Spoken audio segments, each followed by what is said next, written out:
So for those of you who might not be aware, Danita and I just did this rodeo in France at a big advertising conference. And in that conversation, one of the things that we discussed was that what's changed in DC is that we went from having mostly casual fans and some avid fans of DC United to now having a lot of avid fans, as well as a lot of casual fans. When you look at the makeup of DC United and your ticket sales, is it mostly recurring customers, season ticket holders, or is it mostly some of casual fans? How is it shifting? Yeah, I think, hi everybody, welcome. For us, our fans, we have a core base that's been with us. So we talk about our 96ers that have been there since the very beginning. Us being one of the founding clubs in Major League Soccer really plays into that. What's fun right now for us is we have our second generation.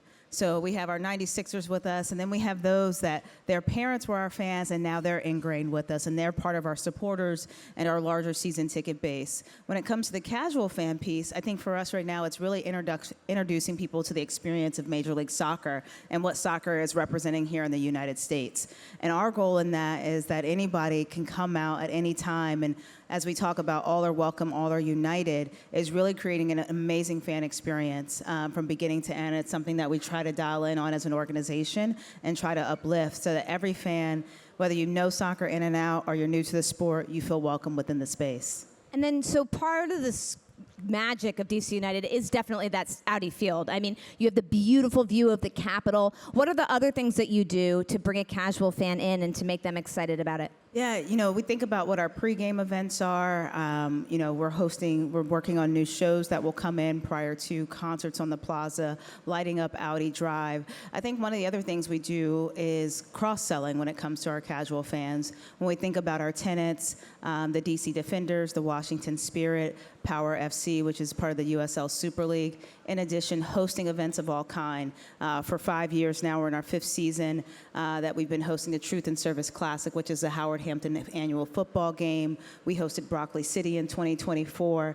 These are all things that help us integrate different communities into our ecosystem of Audi Field that creates opportunities for them to potentially cross over and be DC United fans in the near future. This is a great time to be the president of a soccer club because the U.S., North America, is hosting the World Cup next year.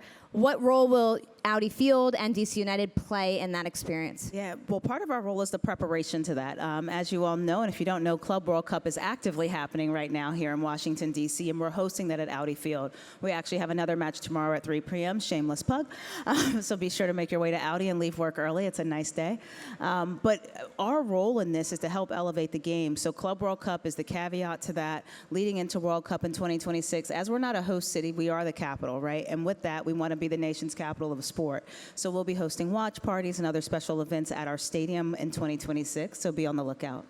And then in terms of the World Cup, there are some folks that think this will be like the Olympics. They'll come and they'll tune in and then they'll drop off until 4 years later. There are others that are more optimistic that the World Cup coming to North America is going to bring fans in and keep and retain them. How are you estimating this is going to play out? I think what it's going to help is really teach here locally and nationally star power. And I think what will happen after the World Cup is that they'll have their natural stars that they see from the World Cup and then opportunities to then gravitate towards them in their home markets in the U.S. and throughout the world, which I think will help continue fandom. In 1994, when the World Cup was hosted here in the United States, that was then the birth of Major League Soccer, which came to be in 1996. So if a league can be birthed out of the first World Cup that was done here, well, not the first, but the World Cup that was done here in 94, I believe that growth can happen in the World Cup in 2026. And I think that's what's ahead, and I think it's sustainable growth for us as a league. So let's talk about growth for DC United as a team. I think last year Forbes valued the club at $775 million, which is impressive because it was in, I think, just single-digit millions like 10 years before. What do you need to do between now and in a few years from now for you to become a unicorn, a billion-dollar franchise? Oh, I love this kind of question. I think for us, it's continued investment. And so what we look at, our footprint in D.C. and what we can do in that southwest area of D.C. from our stadium, from a stadium enhancements, we're actually opening a new lounge, the AV Lounge, this Saturday at Audi Field. So how we invest in our stadium is going to be a really big piece for us. And we've talked about some other additional projects. Hopefully we'll publicly be able to talk about them soon to enhance our overall facility. That will be a big piece in that. In addition, our investment in youth soccer through our DC United Academy is a big piece for us. I don't know if you guys have heard of MLS Next Pro, but that's an opportunity for us to help youth actually advocate to get them to the first team. And so I think growing our footprint there from an investment standpoint will be really big for us as we continue to amp up our evaluation. And thinking about the infrastructure that you're talking about, right now there's a bill in front of the D.C. City Council around bringing the Commanders from Virginia into D.C.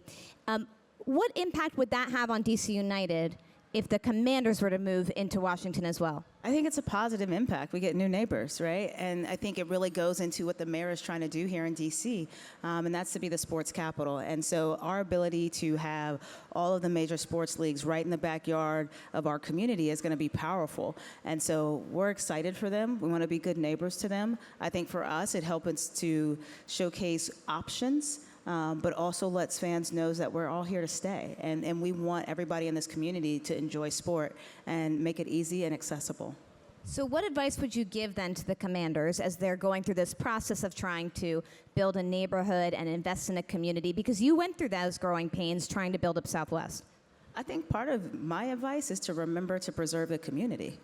It's so important that we give back to the communities when we go in and build these facilities in these neighborhoods.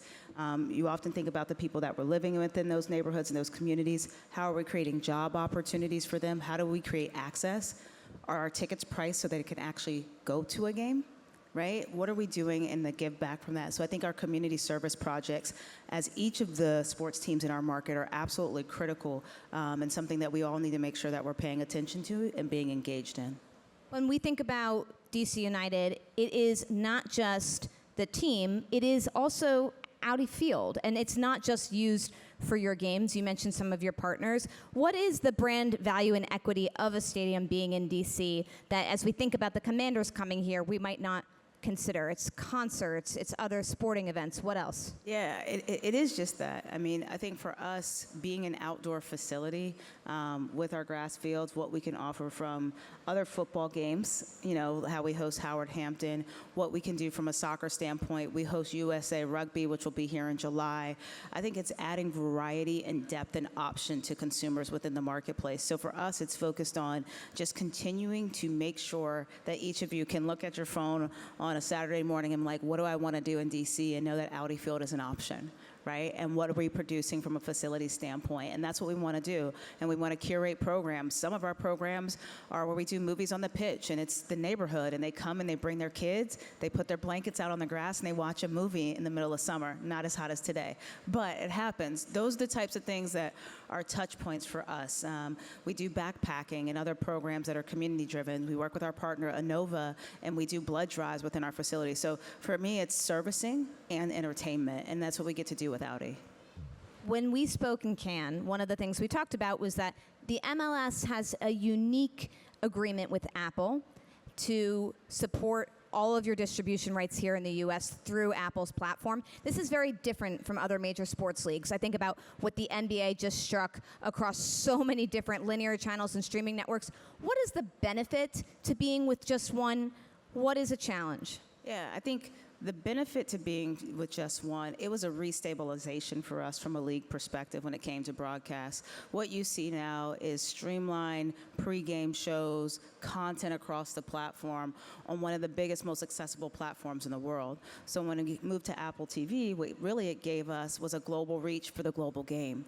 And we knew that at that time with soccer, we can be seen anywhere. And we know how big this is around the world. So access was really a big piece for us in this.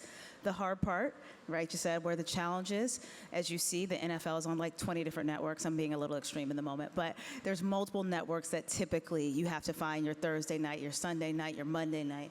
We're in one home. Now, what that does for us by not being in so many different homes, sometimes can be harder for a consumer to reach us. So what we need to do, and what we always advocate to do, is create easy points of entry, and in partnerships with like DirecTV and T-Mobile, creating opportunities for people to easily be able to access our games and continue to promote them.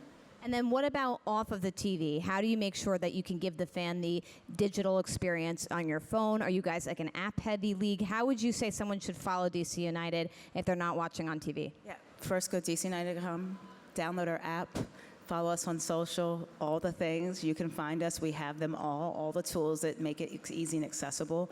But we want to make sure that we can reach fans wherever they are.